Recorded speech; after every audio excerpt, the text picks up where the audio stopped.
Malcolm-Jamal Warner, dead at the age of 54 on a drowning accident while he was vacationing with his family. I am tired of running for shade. And aren't you tired of being hustled and played? And aren't we all tired of crying about how hard it is to be black in America, even if it looks like we've got it made? But freedom has its limits, so here we are, tear-streaked and salt-stained faces. All right, now to, I think, something that surprised all of us when we saw it pop up. A stunning death of actor Malcolm-Jamal Warner, who rose to fame. You know that face. He still looks exactly like Theo Huxtable on The Cosby Show. He was the voice of calm in a generation raised on chaos. The lovable face of a sitcom that felt like home. Malcolm-Jamal Warner spent decades avoiding the usual traps of fame. No scandals, no arrests, no public meltdowns.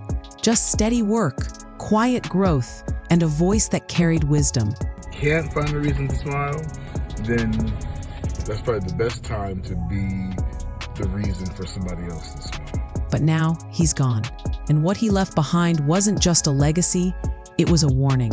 Just days before his sudden and tragic passing, Malcolm recorded what now sounds like a farewell hidden in plain sight. It wasn't filled with goodbyes or soft nostalgia. Instead, it was raw, sharp, and urgent. An open challenge to the system, to the media, and maybe even to us. In a world addicted to surface-level stories, he dug deeper. But freedom has its limits, so here we are, tear-streaked and salt-stained faces. Traces of trauma and pain lace our DNA like our black pride is cut and laced with self-hate. And he talked about survival, erasure, and the silent weight that comes with being black in America. He questioned everything: fame, representation, even what it means to truly live free. None of it sits right with the people who knew his voice, who followed his journey, who saw something shift in him during those final days. So now, the question isn't just how Malcolm-Jamal Warner died, it's what he was trying to tell us before it happened. What's good?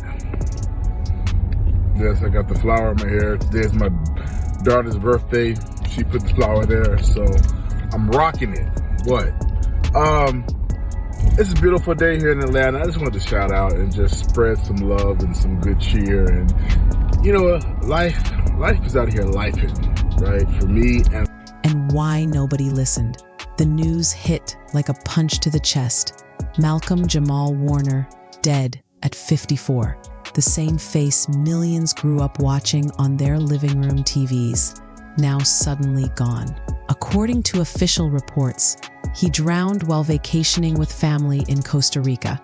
They say it happened off the coast of Playa Blanca near Limon, a popular tourist spot known for its beautiful views and its unpredictable waters.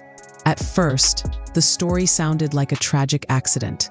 Warner had been swimming when a strong current reportedly pulled him under. Some say beachgoers tried to help. Others claim he was already unresponsive when pulled from the water. You grew up with them. So overnight, here's the latest that we heard from Costa Rica's Red Cross. They're the ones that responded to the beach, pulled two men from the water. One of them was in critical condition. The other was Malcolm-Jamal Warner. Tragically, the beloved actor died at the scene. By the time first responders from the Costa Rican Red Cross arrived, too late. He had no vital signs. He was rushed to the hospital, then quietly taken to the morgue. On the surface, it seemed like an open and shut case, but it didn't feel right. Not to his fans, not to those who followed his work closely.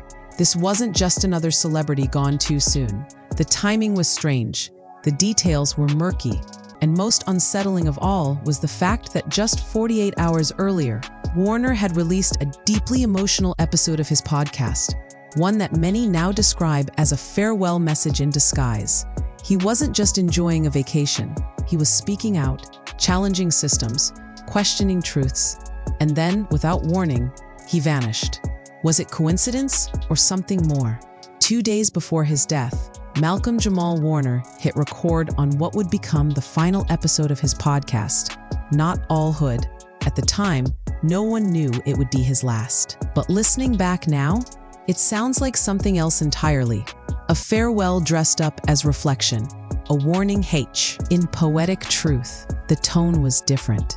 There was weight in his voice. No jokes, no celebrity small talk, just raw honesty. Warner spoke about trauma, identity, and survival, not just as ideas, but as burdens that Black Americans carry daily. Black survival is Black excellence, he said.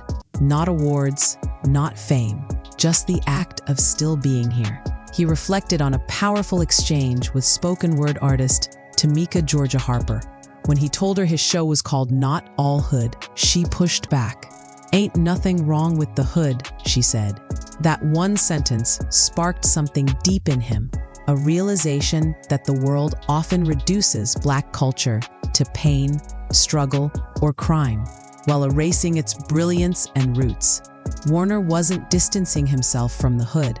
He was criticizing the way media sells a single narrative and how we, consciously or not, sometimes accept it. He was peeling back layers, exposing how culture gets rewritten by those who never lived it. This wasn't just commentary. It was confession. It was fire. And for many, that podcast doesn't feel like an episode anymore. It feels like a message he needed to leave behind, because maybe he knew. What made Malcolm-Jamal Warner's final podcast so haunting wasn't just what he said. It was how he said it. His words weren't rushed or emotional in the usual sense. They were measured, intentional, like every syllable had been carved out over a lifetime of reflection. He wasn't venting. He was delivering something closer to a final thesis. He broke down the danger of how Black life gets portrayed, how media, education, and pop culture continue to spotlight one narrow, distorted version of Black identity, the version centered on violence, poverty, and pain. He wasn't denying the hood's existence. He was calling out how it's been twisted into a stereotype, used as a weapon to limit and label. In his own words, a hood side, ultimately, historically, is what created American culture. That statement hit like. He wasn't talking theory. He was pointing out a stolen legacy, the way fashion, music, language, and swagger born in Black neighborhoods gets repackaged and sold, without credit, without context.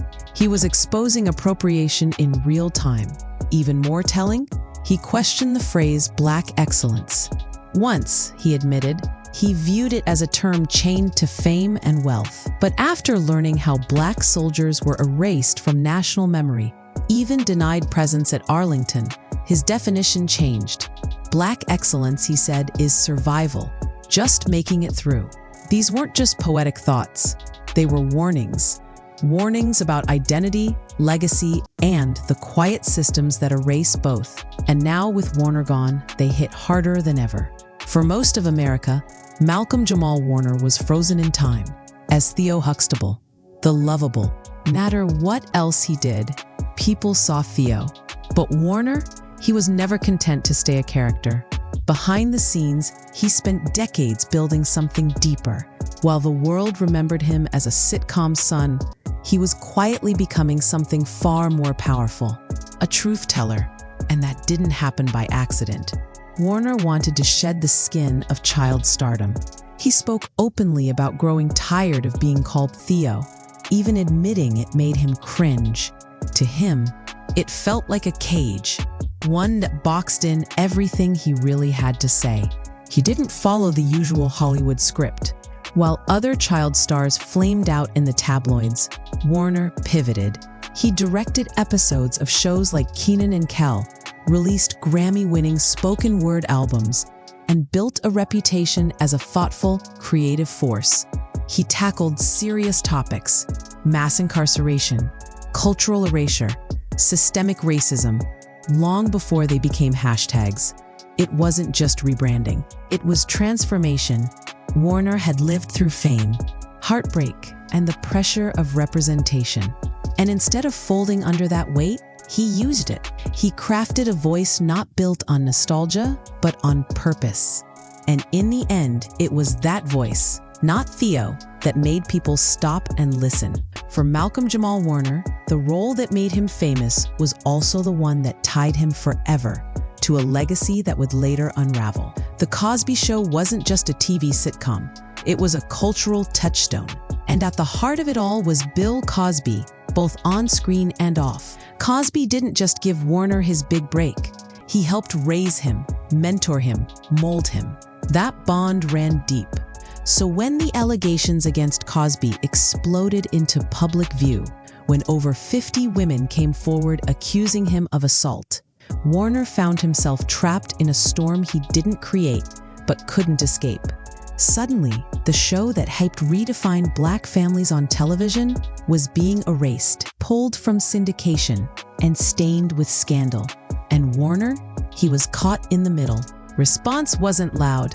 It was careful, controlled, emotional. "I can't defend him," he said, "but I won't throw him under the bus either." It was a tightrope, trying to honor the man who shaped his career while acknowledging the pain of the women who came forward. He didn't make excuses, but he also didn't join the media frenzy. He called the coverage a circus. He urged nuance. He asked questions few wanted to sit with. And then came the financial hit. Losing The Cosby Show meant losing a major source of income. "It's literally taking money out of my pocket," he admitted. But even deeper was the grief over its cultural loss. The show had once been proof that Black families could be seen as educated, warm, and whole. Now it was disappearing from history. Warner didn't just lose a paycheck. He lost a piece of his identity and a mentor whose fall left scars that still hadn't healed. To understand Malcolm-Jamal Warner's pain during the Cosby fallout, you have to understand what the C show meant to him and to millions of viewers. It wasn't just a job. It was a revolution. For the first time, American TV showed a Black family that was educated, successful, and emotionally whole. The Huxtables weren't caricatures or punchlines. They were a mirror for what Black excellence looked like before that phrase was reduced to red carpets and Ivy League resumes. So when reruns were pulled and the legacy was smeared by the actions of its creator, Warner felt it in more ways than one. The cultural weight of the show had been stripped in an instant. "We've always had The Cosby Show to hold up against the negative images," he once said. "And the fact that we no longer have that, that's what saddens me the most." For him, the loss wasn't just historical. It was deeply personal. Financially, it hurt.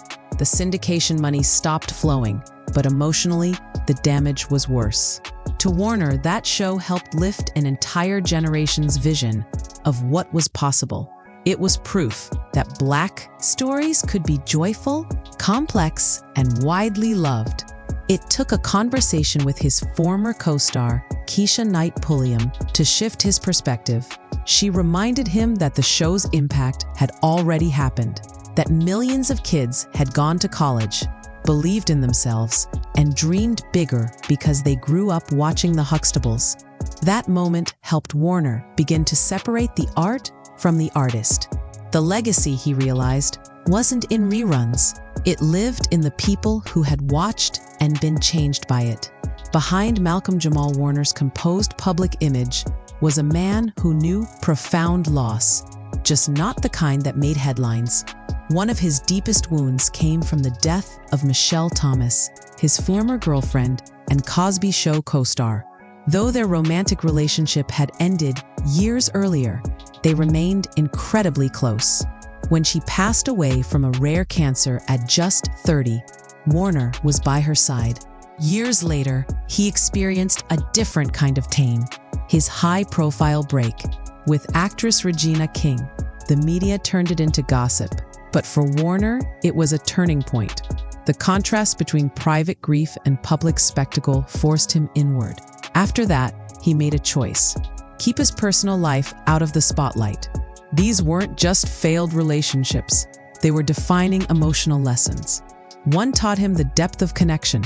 The other taught him the cost of visibility. Together, they shaped the quiet resilience that made him who he was. Malcolm-Jamal Warner didn't chase headlines, but he left behind something far more powerful than buzz. He left a blueprint, a reminder that survival itself is an act of greatness. that speaking your truth, even quietly, can echo louder than fame. In his final days, he offered a message disguised as reflection, wrapped in art and sealed with purpose. He challenged how we view Black culture. He peeled back the mask of celebrity. And in the end, he asked one simple thing. Listen, not just to what's comfortable, but to the voices often overlooked, the stories buried beneath the surface. His death may have come suddenly, but his impact had already taken root. What he left behind wasn't just a legacy, it was a mirror. And now the question isn't just how he died, it's what we choose to hear from the voice he left behind.